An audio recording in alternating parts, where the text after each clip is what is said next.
Science is under attack because in the 21st century, scientists have discovered many things that are problematic. Scientists have proven beyond any reasonable doubt that the climate is changing because of using fossil fuels. But the fossil fuel industry would like to continue selling fossil fuels no matter what it does to the climate. And so they attack the science in order to undermine public support for and public trust in the science that reveals the harms of their products and activities.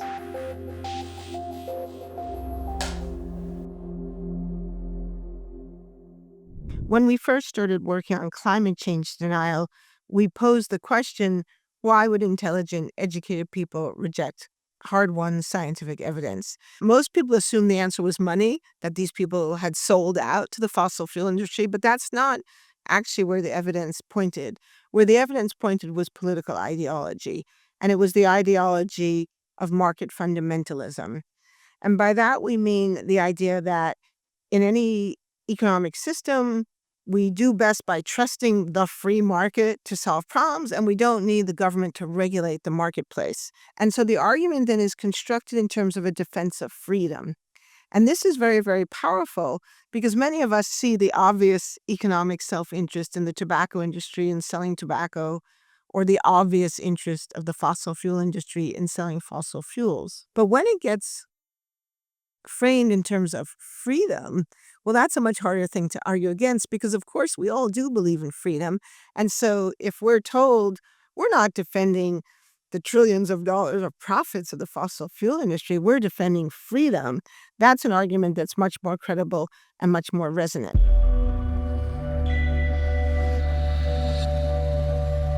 If you look at the data in the United States, it used to be the case that Republicans trusted science more than Democrats, but now it's the reverse. And we can actually plot the graphs and show when it reversed. And we know that it reversed in the 1990s.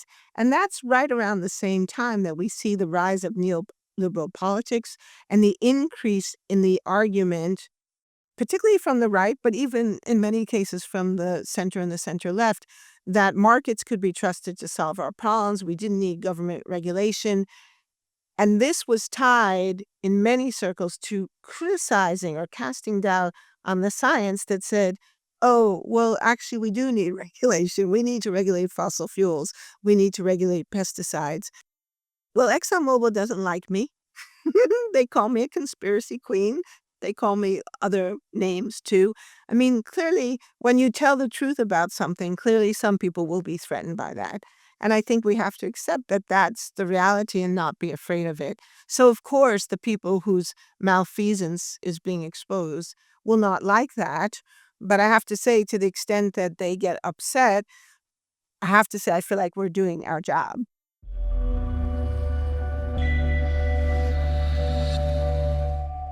There's a lot of disinformation in the world today. Some of it is very deliberate, and it does make it difficult for people to know what to read, what to think about, who to believe, whom to believe. So I think there's a few things that people can do. The first thing is simply to be aware of the fact of disinformation, to know that out there are people who are deliberately trying to deceive us for their own interests, whether they're political, economic, social, attention getting. There are many different reasons why people try to deceive us. Usually it's to separate us from our money, but it can also be to convince us of something that it's in their interest for us to believe. And so just being aware of that fact is super important. And one thing that Eric Conway and I have tried to do in our work is by showing how disinformation works in various contexts, you can learn to recognize it in many cases. Not always, but often you can learn to recognize it. The second thing is to think about the sources of your information. There's a tremendous amount of material on social media and on the internet making claims about science that are not coming from scientific sources. And that should be another red flag.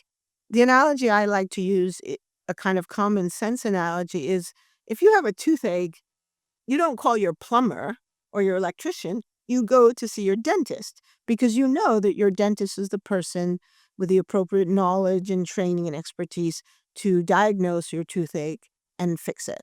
So we recognize in ordinary life, we recognize the importance of expertise when it comes to something like your dentist. And yet, when it comes to science, we often forget that common sense. And then the third thing has to do with not just being passive. Many of us, social media encourages us to be passive. Many of us simply get our feeds and we read what's on the feed and then we click and we move on, but we don't necessarily actively seek out reliable sources. But we need to do that.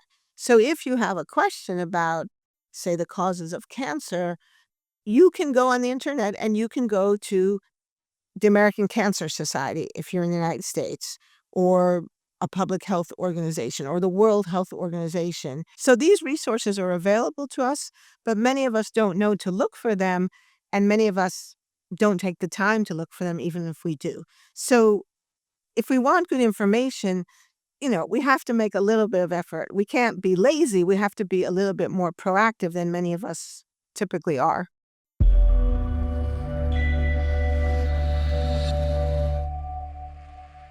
Well, one of the things I've learned in my 40-year teaching career and probably 20 or 25 years of public engagement is that sometimes you have to say the same thing in a different way. And certainly we know this from teaching. You can be in a classroom, you can explain something in a way you think is clear, and some of the students get it, but you can see by the looks on their faces that other students don't. And so then you try again in a different way. You don't just repeat the same thing over and over again. You say, okay, well, let's try this way of explaining it.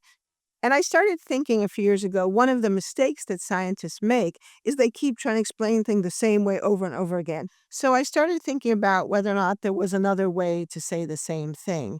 And so it's really important, I think, when we talk about communication, not to really think about talking to people, but about talking with people, about thinking of it as a conversation. And and all conversations involve both speaking and listening. And in my experience, some scientists are good communicators, but very few scientists are good listeners. A scientist goes into a room thinking, okay, I'm going to communicate. And typically the scientist thinks of it as, I'm going to speak, as opposed to, let's have a conversation and let me listen. Some years ago, I was giving a talk about the history of climate science. And at the end of the talk, a man stood up and said, well, that's all very good, but why should we trust the science? And I remember in that moment thinking, huh, that's a good question. Right? And so I ended up writing a book to try to answer that question, why trust science? And the book has been very successful. And I really credit that book to this man who was kind of hostile, kind of skeptical, asking a question that was not necessarily entirely in good faith, but nevertheless, it was a legitimate question. And so I listened to it and I tried to answer it.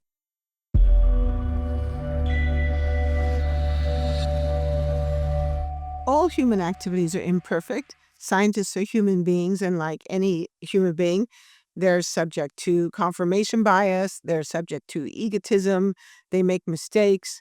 But one of the things that is great about science, the thing I most admire about science, is that part of the culture of science is to admit your mistakes and to revise your views in light of new information. Well, this is important for two reasons. First of all, it's how science operates. It's how scientists figure out what's true and what's false. So scientists voluntarily subject their work to criticism. We submit papers to peer-reviewed journals where other scientists read the work and actively look for faults, look for errors, try to make sure that the information is correct. And if they find errors or mistakes or things that are incomplete, we have to fix them. And the paper can't be published until we fix those errors. So this is a process that tends to, over time, not always right away, but over time, yield results that have been checked, that have been vetted. And so that's a key part of why scientific information is reliable, but because it's been checked and rechecked. But it's also important because, in a way, I think science represents a model for how the world would be better if we all behaved this way. We all tend to get locked into our views. We tend to think I'm right and you're wrong.